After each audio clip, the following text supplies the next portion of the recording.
everyone. Cynthia from One Day Woman. So I've gone and done it, and I've gotten myself invited to a potluck. I'm not a big fan of potlucks. All my friends know this. This potluck that I'm invited to is a group of community volunteers, and so I'm in for this potluck. Why don't I like potluck? Well, I just think that when you invite people over to your house, it's an opportunity to treat them, to give them a night off from cooking and cleaning, and they can just come and relax and have a good time.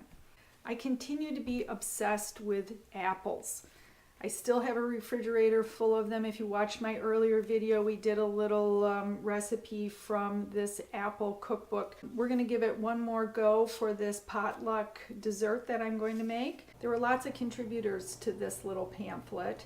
Famous eating places all over the United States back in the 50s. But we're going to stick with my home state of Michigan. There were two contributors to this pamphlet from Michigan. One was Wurzburg's of Grand Rapids, and the others of Schuler's of Marshall, Michigan, which I believe still exists.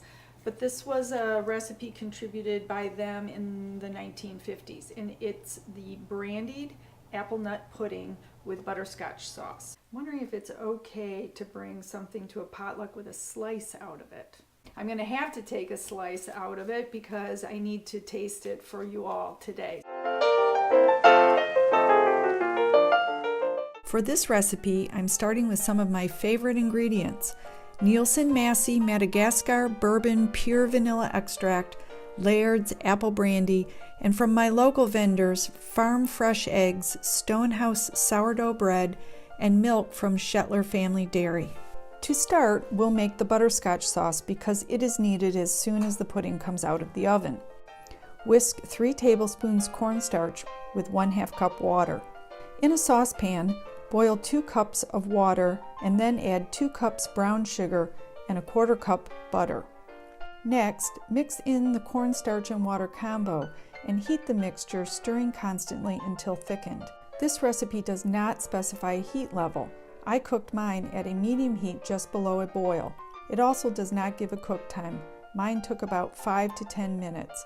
At the very end, add in 2 tablespoons brandy. In preparation for this recipe, peel and mix 5 to 7 firm, sweet and tart apples, and then thinly slice them. Next, toast 12 slices of bread. This recipe calls for using the slices whole, but I think it's best to quarter them diagonally for easier layering and to allow the pudding to seep through. So now we're all set up. I want to talk to you first about the pan for this recipe. This little book, the Apple Specialties, likes to use a 9 by 9 by 2 pan, which I don't own. I do have a 9 by 9 by 1 3/4, but I just feel like this is going to take 3 layers of bread and the apples in between. I don't think it's going to fit.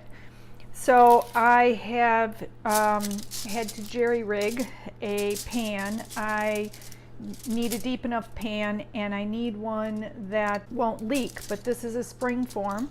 So because this is it's a pudding, it's gonna sit in water. So I don't want water to seep in, and I don't want any of the pudding to seep out.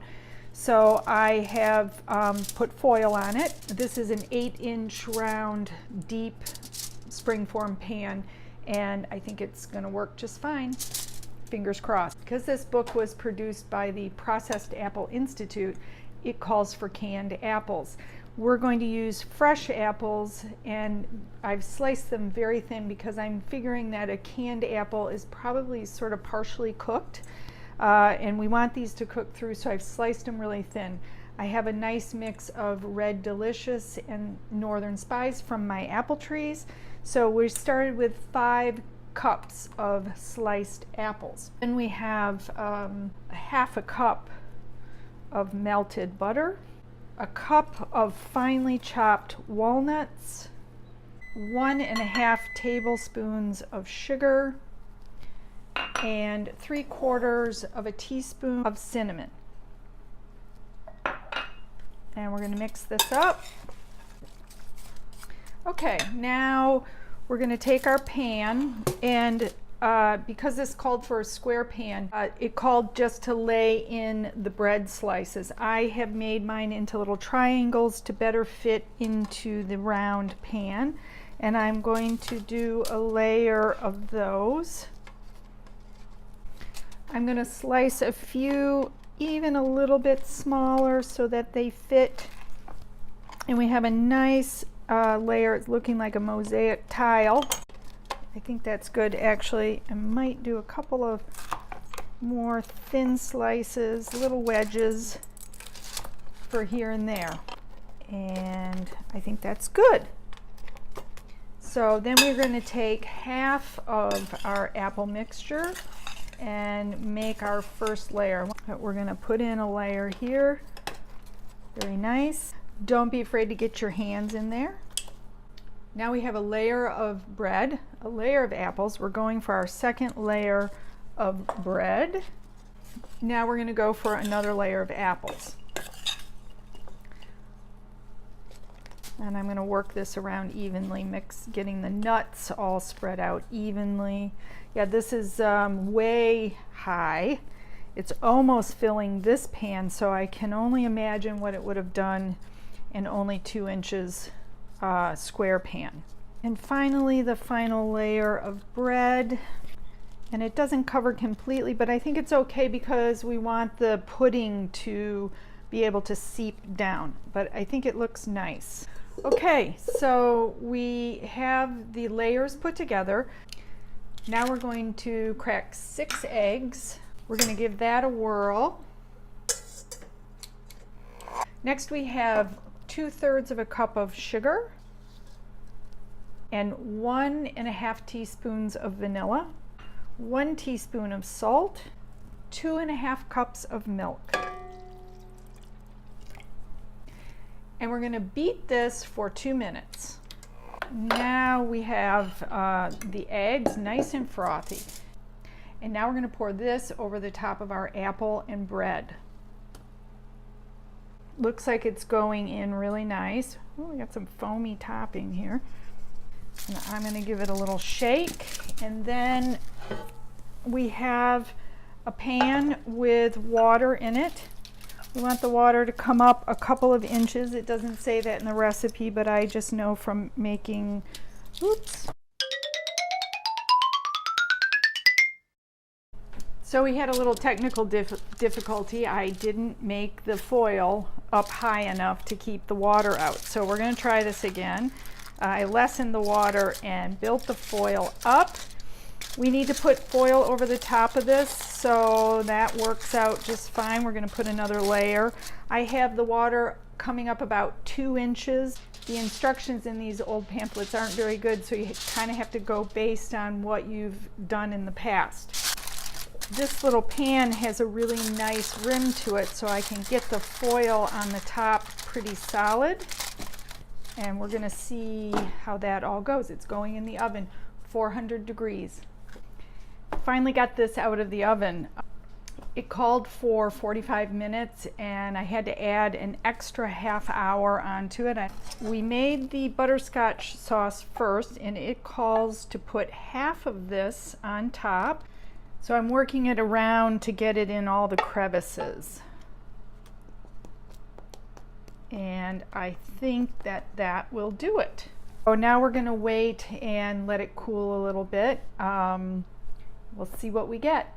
So despite my efforts to contain the pudding in a springform pan with the foil, I did have leakage of the egg. Not a tremendous amount, but there was some. So note to self, this isn't going to work in the future. Still have to let it cool, and we're going to unmold it. Surprise, outfit change. So yesterday afternoon, all hell broke loose. I was up against the clock to get ready to go to the potluck, and this apple brandy nut pudding took a ½ hour longer than I thought it would. I was pushing it time-wise anyway, because I know better than to bring something to a potluck that I've never made before. I had also planned on bringing a chicken curry salad. So I had that all ready to go, but This did not cool down in time, so we just brought the curry chicken salad. I also want to make a few comments about the potluck last night. As it turns out, my fellow citizens of Northport really pulled out all the stops, and it was actually very delightful. The venue was beautiful, and it turns out that I am amongst a community of cooks because the food was actually delicious. There was no Jell-O salad and strange things that people never really want to eat anyway. So I give it the thumbs up. I still don't approve of a potluck party in your own home, but for a community event, it turned out really good.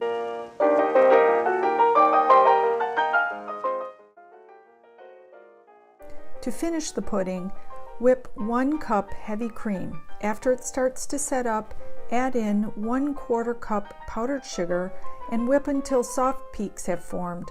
Add the brandy and mix in. Finally, cut the pudding and garnish with a rosette of whipped cream. For an added retro touch, you can also garnish with a maraschino cherry. I warmed up a piece of the cake. I really think that this dish needs to be served warm. And I warmed up the butterscotch sauce as well. So here goes a taste. It's really delicious. You can taste the apples. I used a mix of apples, sweet and tart. So that's really coming through. The nuts have a nice texture. And the bread, I used a sourdough bread. It really absorbed all that eggy goodness. The one change I would do is I would just make a caramel sauce with the brandy included in that. This butterscotch sauce called for a good amount of cornstarch in it. And I think I kind of taste that corn starchiness to it. So I prefer a caramel sauce on this. Then it would give that kind of caramel apple fall. I think this is a great dessert to make for your Thanksgiving gatherings. I hope you'll try it. Hit the like button. Please subscribe. It really helps me out.